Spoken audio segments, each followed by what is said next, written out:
And just like that, we have a Star Wars official reveal trailer. This is the trailer for Star Wars Jedi Survivor, a game that I've been looking forward to for the past few years. Yes, the past few years. I remember when Jedi Fallen Order was released in 2019, November. It was such an interesting and refreshing experience. There was so much going on from the 2017 timeframe after Battlefront 2 had gone through this huge drama. EA and DICE, in their own development paradigm, decided that they were going to make this so-called loot box filled video game that was going to have fans grind and potentially have a monetizable system. At the same time, EA closed a studio called Visceral Game Studio that was actually working on a single-player Star Wars experience. Now, as to the progress of that particular Star Wars game, we don't necessarily know. We just know EA made a huge statement saying that they closed down the studio. They were moving a lot of its development assets to another studio being headed by Jade Raymond. She's already left EA now. And they said that they didn't think that single-player games were the experience that players wanted, which was weird because at the same time they were saying this, one of their own studios was actually making a single player Star Wars game. And now that single player Star Wars game has matured to something that has a sequel in the making. This is the fork-tongued nature of EA sometimes. But nonetheless, I'm glad that the single player paradigm is actually taking the cake, and those other games are probably going to have their own fan bases, but not necessarily in a place where they have to move ahead without reevaluating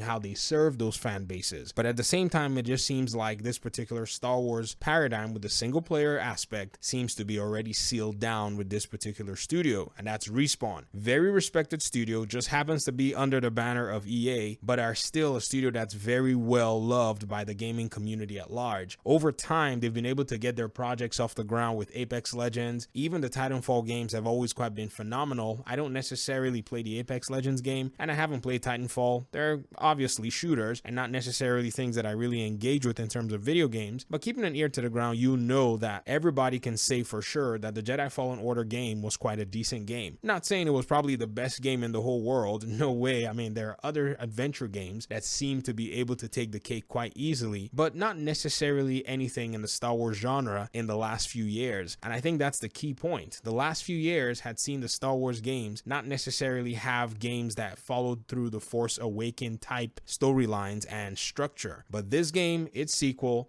is probably going to be one of those games that continues to set the tone for what Star Wars is going to be. Add this to the fact that Ubisoft's Massive, which is one of their studios out in Sweden, is also working on a Star Wars project, and this project is supposedly, according to their description, a story-driven experience that's going to be set in the Star Wars universe. So we hope to see that they follow the same pattern, but Ubisoft Massive has also been quite successful in making some sort of a live service game with the Tom Clancy name, which is The Division, so we don't know if they're probably going to follow that route. I hope they don't. As somebody who played The Division for so many years, it's probably going to be a hit or miss, but I do know one thing about that studio. They know how to make a visually appealing video game. I mean, if the Star Wars game is not the best looking game that comes out, I would think something went wrong because they have one of the best engines in the market right now. It's called the Snowdrop engine, and they're doing a really good job. But this is not to take away from Respawn. Respawn is using Unreal Engine in their own development. It's not necessarily clear if they're using Unreal Engine 4 or Unreal Engine 5. My guess would be Unreal Engine 4 is their engine of choice because the development of this game would have started before the full version of Unreal Engine 5 came into play. Now, it's also a possibility that they could port to Unreal Engine 5, but that's a whole conversation for another video. But so far, my thoughts are, this is actually, in my opinion, a good sign. It appears that the ground game in terms of gaming is getting to resurface after all the oversaturation of a bunch of nonsense games that have been pushed by many of these publishers. It seems they're waking up. Let me hear your thoughts about this particular reveal. We'll be diving a little bit more into the details. Hopefully, I'll try my best to keep a close eye on the development, the progress, and any further announcement. And I just wanted to say thank you very much for watching the video. I appreciate you guys so much. Hopefully, we'll talk very soon.